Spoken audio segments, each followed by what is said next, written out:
जय श्री राधे कृष्ण। आइए सुनते हैं भगवत गीता के चैप्टर 2 से 53वें श्लोक में भगवान श्री कृष्ण क्या कहते हैं। जिस काल में शास्त्रीय मतभेदों से विचलित हुई तेरी बुद्धि निश्चल हो जाएगी और परमात्मा में अचल हो जाएगी, उस काल में तू योग को प्राप्त हो जाएगा।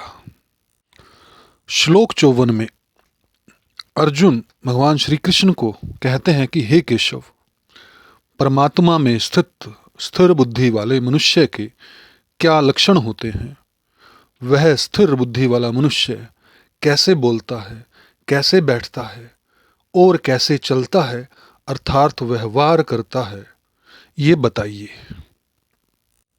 श्लोक 55 में भगवान श्री कृष्ण कहते हैं कि हे प्रथानंदन, जिस काल में साधक मन में आई संपूर्ण कामनाओं का भली भांति त्याग कर देता है और अपने आप में ही संतुष्ट रहता है, उस काल में वह स्थिर बुद्धि कहा जाता है।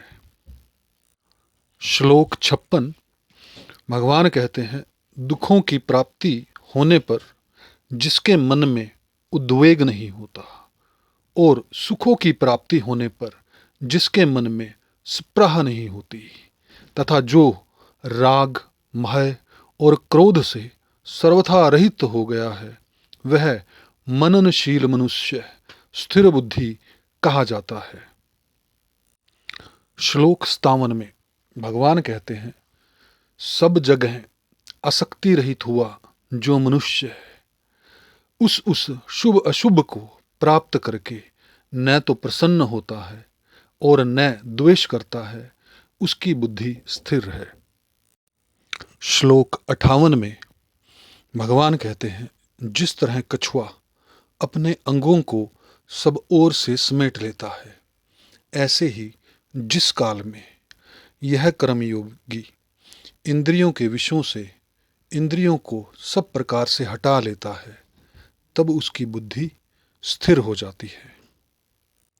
श्लोक 59 में भगवान कहते हैं, निराहारी इंद्रियों को विषयों से हटाने वाले मनुष्य के भी विषय तो निवृत्त हो जाते हैं, पर रस निवृत्त नहीं होता, परंतु परमात्म तत्व का अनुभव होने से इस स्थित प्रज्ञ मनुष्य का रस भी निवृत्त हो जाता है, अर्थात उसकी संसार में रस बुद्धि नहीं रहती। श्लोक 60 भगवान कहते हैं, कारण कि हे कुंती नंदन, रस बुद्धि रहने से यतन करते हुए विद्वान मनुष्य की भी प्रथमनशील इंद्रियां उसके मन को बलपूर्वक हर लेती हैं। श्लोक 61 भगवान कहते हैं, कर्म योगी साधक उन संपूर्ण इंद्रियों को वश में करके मेरे परायण होकर बैठे, क्योंकि जिसकी इंद्रियां वश में है उसकी बुद्धि स्थिर है।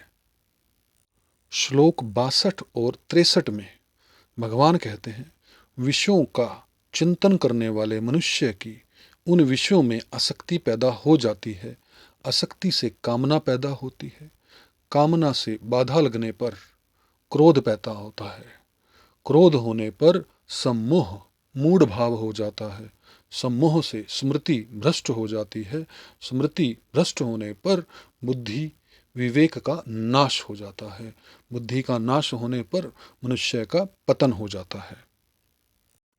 श्लोक 64 और 65 में भगवान कहते हैं, परंतु वशीभूत अंतःकरण वाला कर्मयोगी साधक राग द्वेष से रहित अपने वश में की हुई इंद्रियों के द्वारा विषयों का सेवन करता हुआ अंतःकरण की निर्मलता को प्राप्त हो जाता है।